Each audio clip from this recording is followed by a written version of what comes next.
Before we talk business, I want to take a moment and make some personal remarks because this is real personal to me. This is a bittersweet day. And the reason I say bittersweet is that the sweet part is I came here and yesterday we had a hell of a game. And the thing about it is Coach Ogeron has beat the Gators 3 times in a row, and that's all 3 years I've been here, Ed, and that's something I'm proud of. But I want you guys to know Ed Ogeron's a friend. We're both Louisiana guys through and through. We both deeply care about this football program, and I will always be grateful for Coach Ogeron for leading the Tigers to the greatest season in the history of college football. With that said, the job requires us to set personal feelings aside and make decisions that are ultimately best for LSU. Since my first day back at LSU in 2019, Coach O and I have maintained an open and consistent dialogue about the state of LSU football. At LSU, we expect to compete for SEC and national championships year in and year out. We are proud of that standard and will always work to uphold it. Our last 2 seasons have simply not met that standard. When we evaluated our on-field results and the future of our program with President Tate, we determined that it is time for us to move in a new direction. That was LSU's decision, but it is one Coach O understands. It's clear in our conversations he wants what's best for LSU above all else. We've asked him, and he has agreed, to remain as head coach through the end of the 2021 season. We believe that gives our student athletes the best chance for success this season. We believe it will help us in our recruiting efforts as well, and I know Coach O will continue to give everything he has because that's who he is, and that's what he's always done for our state and for our university. His passion and pride for our football team and for our state are unrivaled and undeniable. The search for LSU's next championship football coach begins today. And while there will be plenty of time to discuss that in the days and weeks ahead, I believe today is about Coach O and what he has meant to this program. So in that vein and that spirit, I will now give him the opportunity to say a few words. Thanks, Scott. First of all, I want to say that Scott's been up and up with me ever since he got here. We both from Louisiana. I knew the expectation of LSU when I took the job. I told you that. I understand the expectation. I invite them. And, man, 2019, what a magical run. But you know why? Because of the players. We had great players, and we had great coaches here. And the players make this program, and you're able to recruit great players here at LSU. But I knew we had to sustain that momentum, and we had to sustain that standard. And I know that the last 2 years hasn't been the standard of LSU. So when he came and talked to me after the Kentucky game, I knew that it was time. And I understand that. I understand the expectations of LSU. And I invited myself, and we did not meet him the last 2 years. I'm honored that I got to be the head coach at LSU. This administration has treated me with class, with dignity. The whole time that I've been here, they've given me everything that we needed to have success. I met with the players today. It's the first time that I get to talk to the players before I wanted to talk to you. But I am happy that I can be the coach of the LSU Tigers towards the end of the season. And I promise you this, we're not going to blink. I'm glad we beat Florida. Tomorrow's going to be Tell the Truth Monday. And we're going to be on to Ole Miss. And I'm going to take it one day at a time. But I'm always going to appreciate my time here. I have no regrets. Not one day. I was not going to have a bad day.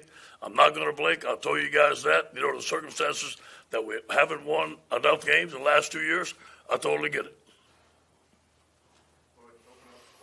Yeah, and let's be brief because you'll get a kick out of this, and the fun part, Coach O has not let go of the remote watching film today on Ole Miss, and he's got to get his butt back there and continue to do that. So with that, we'll be happy to answer any questions. Michael? Ed, just what did the players say, reaction, and how do you want it to go going forward with them and their focus? Nothing's going to change. I mean, we're going to focus on beating Ole Miss. We're going to take the same attitude that we had going into the Florida week. The players, I just told them how it was. Nobody said nothing. Nobody talked. It was about 5 minutes. I told them exactly what I told y'all.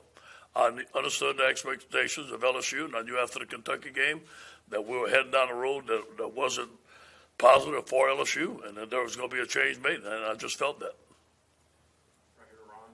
Yeah, Ed, when you left Ole Miss, you evaluated yourself and realized the mistakes you made. How do you evaluate yourself here? What do you think, I guess the last 2 years went wrong for you? You know, I'm not the one to evaluate myself. I'll let y'all do that. Y'all do it enough. I could care less about it.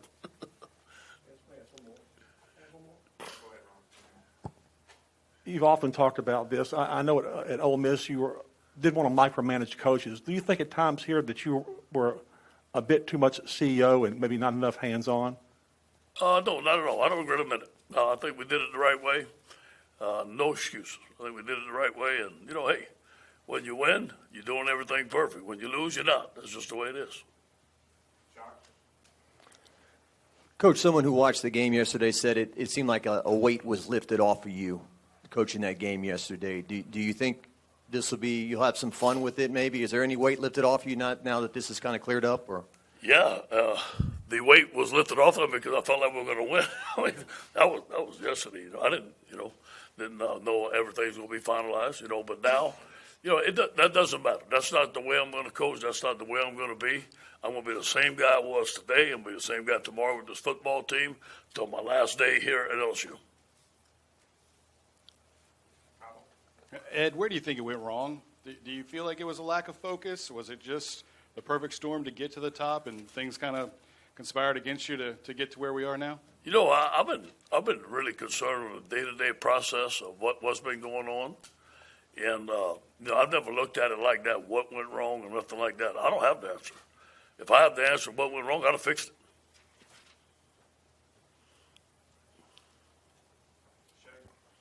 Hey, Coach.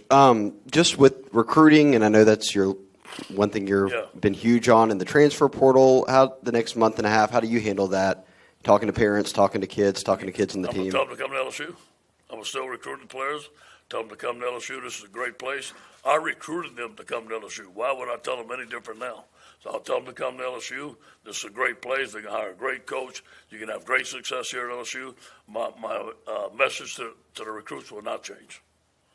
I met with two today. Ed, do you plan on coaching next year? No. What's that? I want to take a little time off. You know, I'm 60 years old. I've coached for 37 years. I think I'm going to have enough money to buy me a hamburger, and every once in a while, maybe a double meat cheeseburger, a Sonic. But I want to take a little time off to find out what direction I want to be in. You asked me if I think today I'm not going to coach. That might be different a month from now, but right now I want to take a little time off, spend with my kids. Ed, how does it feel to go from a high to a low like this? Just 2 years ago, you know, national champions, and now this is the end result. You know what? That's not the way I live my life. You know, that's the wrong way to live. You know, I live my life one day at a time, take things on as they come. I've never changed my attitude towards LSU. I've never changed my attitude towards life. All those external things don't affect the way I live. I won't let it. Coach, you said after the Kentucky game things weren't going down the right road, but, I mean, it looked like they were going down the right road yesterday. So, I mean. Well, I just felt after the Kentucky game, them rushing 330 yards rushing on us, it just wasn't LSU style of football, and I knew it wasn't pretty. I was embarrassed. Oh, is right here. I'm sorry, up here, Coach O. Garland. Your love for LSU, is that the reason why you're finishing out this season? Most times when coaches are told they're not coming back next year, they just want to call it a day and move on there. What is the motive to stay here the entire season when you know you're no longer going to be here? I've been telling them, kids, we're going to finish. We're not going to blink. I'm going to be right there with them. That's the reason. And Scott and I mutually agreed. But I'm going to finish with this team. I love this team. I love being with these guys. I love LSU. And the day I leave here, I'm going to do everything I can every day.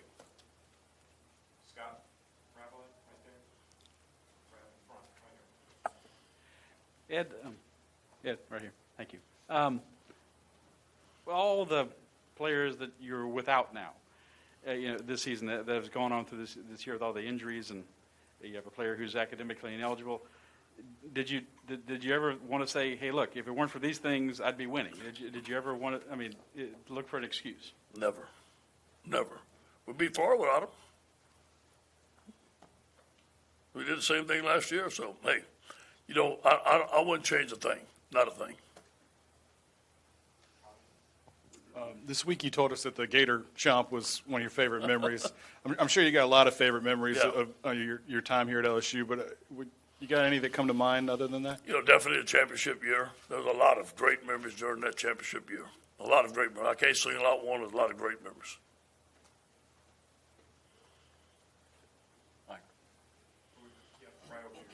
Coach, you mentioned that you're still meeting with recruits. You met with 2 today. What exactly are you telling to the recruits if they know you're not going to be here next year? They tell me that what is tell them that I love LSU, and I was telling them the right thing before I'm not going to be here, and I still have the same feelings about it.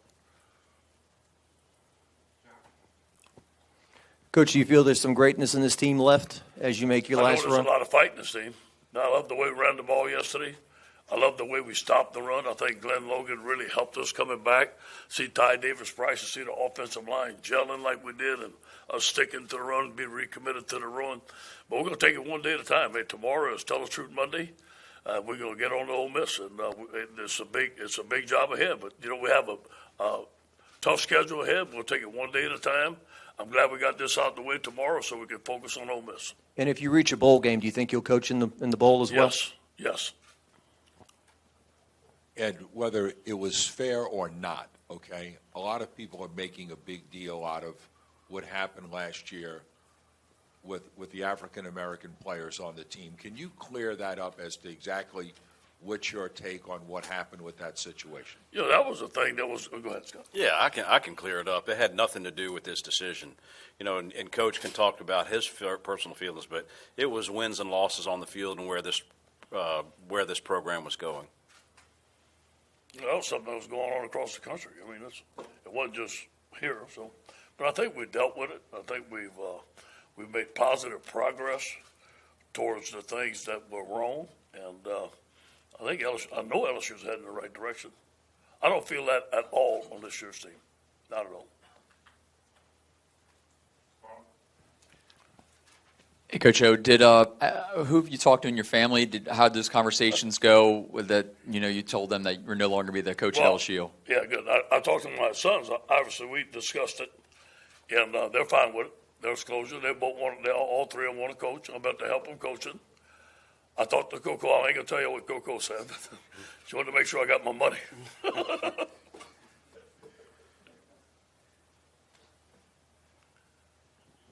We've seen this with Coach Maneri this year, but he said he was going to stay in Baton Rouge. Have you thought about that, or is that too far down the road? You know, there's some things I want to do. Then there's some places I want to go and some things that I want to be part of, but I'm not really sure yet. You better come hang out down the bayou with me, though. That's right.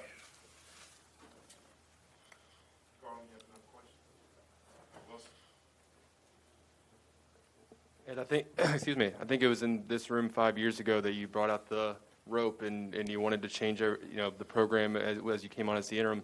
I guess 5 years later from now, as you sit here today, just sort of what's going through your mind on your tenure? I know you said you don't have any regrets, you would have done things differently, but just sort of what's going through your mind when you think over the last 5 years now?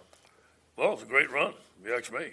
It's a great run, to go 15-0 and have one of the best football teams ever to play. Not every person gets a chance to say that. And let me say it was because of the players and because of the assistant coaches we had. But, the last couple of years are not the standard of LSU, but I have no regrets. I know I went to work as hard as I could every day, tried as hard as I could every day, and that's all you can ask.